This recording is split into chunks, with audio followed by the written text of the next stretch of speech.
Hi, I'm Andy Cools from Live Sound Training. Today we're going to look at 6 tips to help improve your live sound.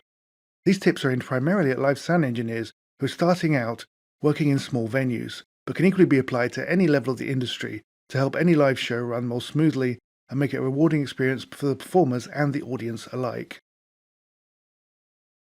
Our first tip is an important one. Be nice, friendly, courteous and professional at all times. This starts when you greet the musicians. Introducing yourself helps start the day on the right foot. It instantly puts people at ease and creates a positive first impression. If you stay courteous and friendly throughout the day, it creates a happy work environment for everyone and ensures everything runs more smoothly.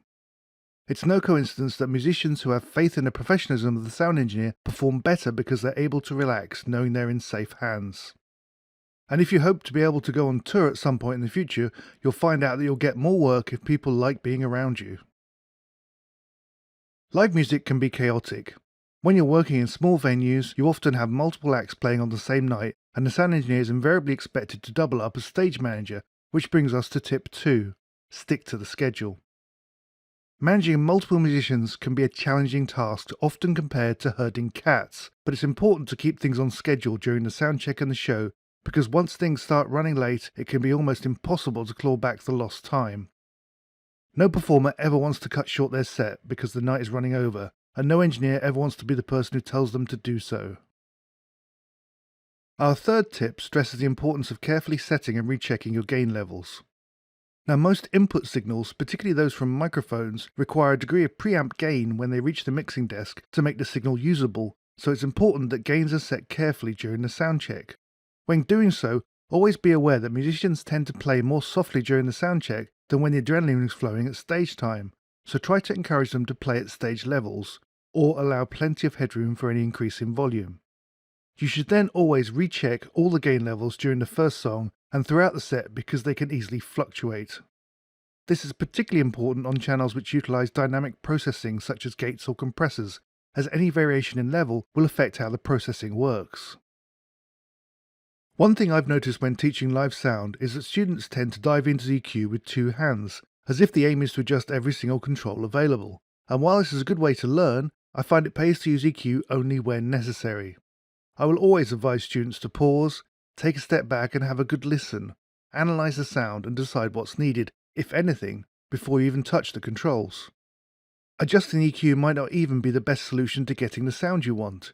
If you're not happy with what you're hearing, go back to the source. Try a different microphone or a different position. The right microphone in the right position can go a long way to getting the sound you want at source. Overuse of EQ can cause more problems than it solves, because if you're boosting certain frequency bands, you're going to increase the risk of feedback occurring. The high-pass filter could be one of the most useful tools on the mixing desk. Most sound sources, be they voices or instruments, produce a wide range of frequencies, and if multiple sources are producing low-frequency energy, it can quickly lead to a muddy mix, where they're all fighting to occupy the same limited area. But not all sound sources need lots of low-frequency information to convey the core sound, so a carefully applied high-pass filter can really help to trim the excess and help tighten up the bottom end of the whole mix.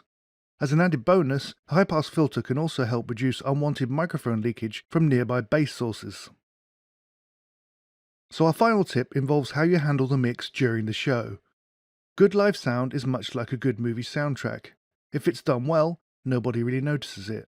But if it's done badly, it can distract people from the content. Much like a movie, a live show is an immersive event, so you should avoid doing anything big or sudden during the show because you risk jarring people out of the moment in a way that can ruin their enjoyment of the music. This means avoiding any big fader moves or extreme effects processing. If you need to do any serious hacking to get the mix to work, try to get it done during the sound check when there's plenty of room to experiment without bothering the audience. If you miss a cue, try to avoid ramming the fader up. Just fade it gently, as if that's what you intended all along. So that's our 6 tips, which should help improve your live sound.